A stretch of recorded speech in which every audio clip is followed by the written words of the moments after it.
You are being lied to, and I can prove it. This is the Washington Post database for all Americans who have been shot and killed by police in the last 6 years. This is not lying to you. However, all of the other coverage that you see, except for this complete database, as complete as it can get, is lying to you. We are going to see the race of all Americans who are killed by police, who were killed by police in the last 6 years. It's about 1,000 people every year. As you can see by this graphic in the Washington Post, they want to show that Black Americans are the most at risk, and that is true. They are only 13% of the population of the United States.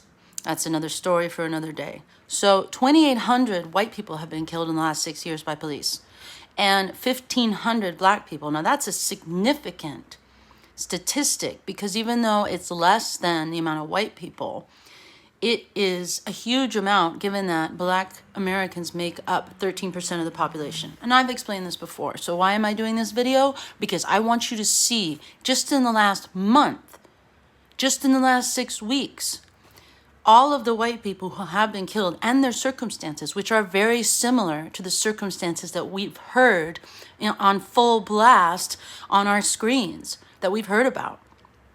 So we go down to the bottom, and here you can do filters. What we're going to do is we're going to start out with the race filter, and we're going to choose Black. There we go. Okay, you can see the totals. That's for 6 years. And we're going to choose the Black filter, and we're going to see some familiar names here. Andrew Brown, that's all over the news right now. Elizabeth City, North Carolina, April 21st. Fleeing by car. There is a recording. I haven't watched these circumstances, but it's about the 5th or 6th high-profile one that's been in the national news in the last few weeks. Doward Silene Baker, 39-year-old Black man. Unidentified 31-year-old Black man, Fort Worth. Larry Jenkins, 52, April 17th, Winter Haven, Florida. Local news only. Lindani Mieni, Black man in Honolulu. Local news only. Anthony J. Thompson, 17-year-old Black male armed with a gun, Knoxville, Tennessee. Peter Alexander Shelton, 28-year-old. Now we're going to have Dante Wright, 20-year-old Black man shot on April 11th in a Minneapolis suburb. That made national news, as everyone knows. Deshaun Tanner, 31-year-old Black man armed with a gun. James Alexander, 24-year-old Black man armed with a gun, April 7th. Noah Green, 25-year-old Black man armed with a knife and vehicle. He's the one who rushed the Capitol in his car, and he was shot and killed. And the New York Times didn't even put a picture of him or say his race when someone who was Black was the perpetrator. Why is that? Why are we doing this? This is not helping us. Don't we want everyone to solve this problem? And it is a problem. All right, now let's look at white category. Bradley Michael Olson, Burnsville, Minnesota.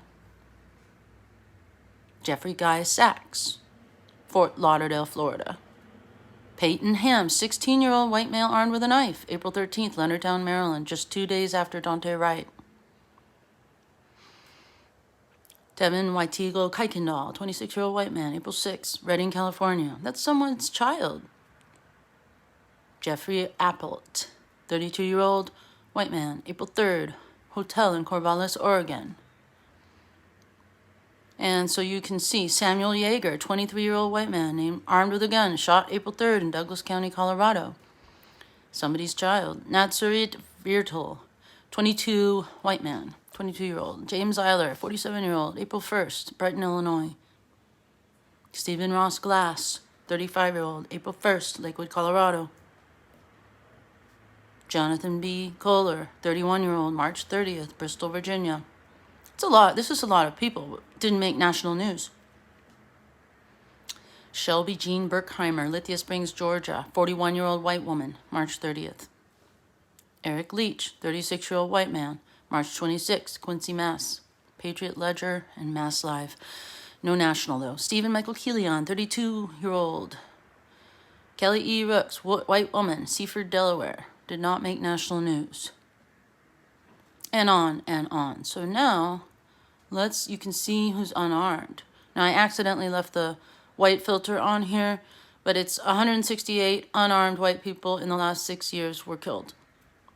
So I'm going to take that white filter off in a minute, and you'll be able to see the total amount of unarmed people killed by police in the last 6 years in America is 402.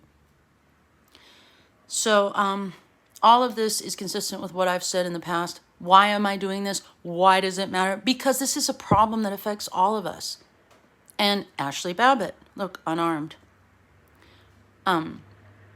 So we need to have complete facts. We need to know that these children and adults are being shot and killed in police custody, meaning when police are present, and not necessarily in jail, just when police are present.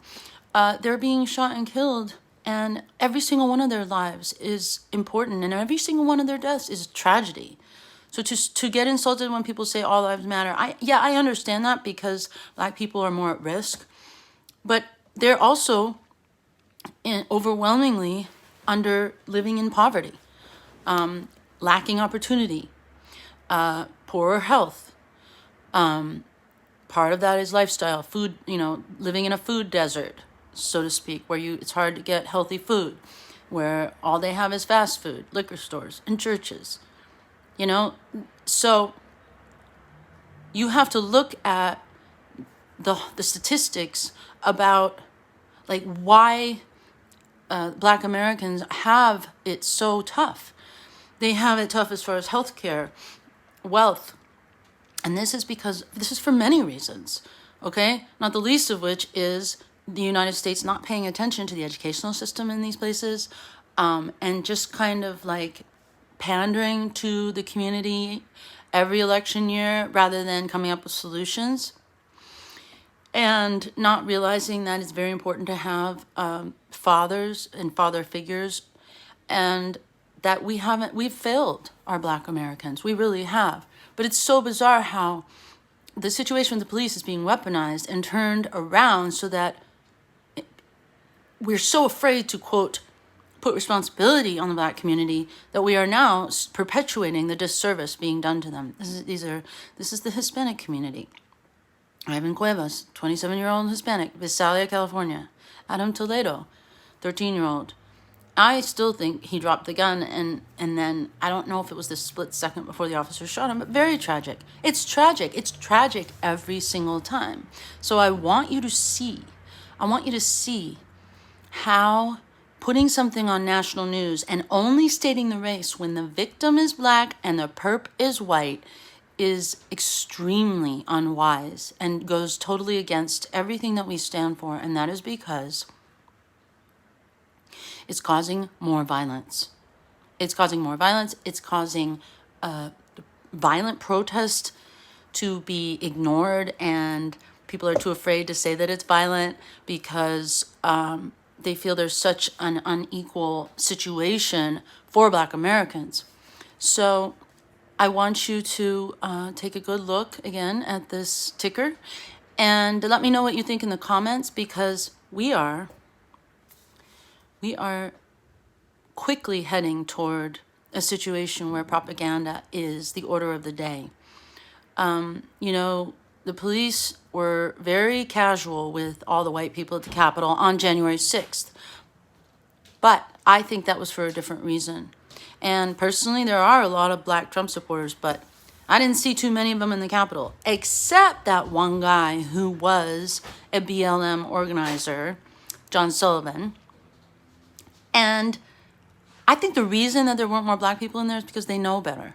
They know not to go and do something that stupid when police are involved. And the reason I think that they did not kill more people, or there wasn't more mayhem and chaos, is because that was a managed event.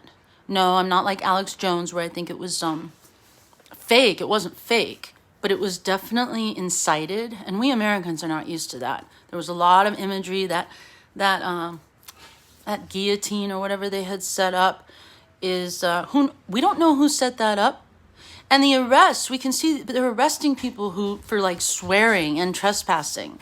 The guy who supposedly stole those zip ties, he didn't steal any zip ties. He found them on a desk and then he put them back. All of the stuff that came out on January 6th was misinformation. This is a disservice to our country.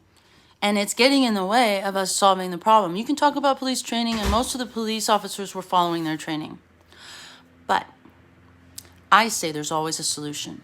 There's always a better way. So let's get past this false narrative and the lies and start solving this problem. Thank you for sharing complete facts. And see you next time.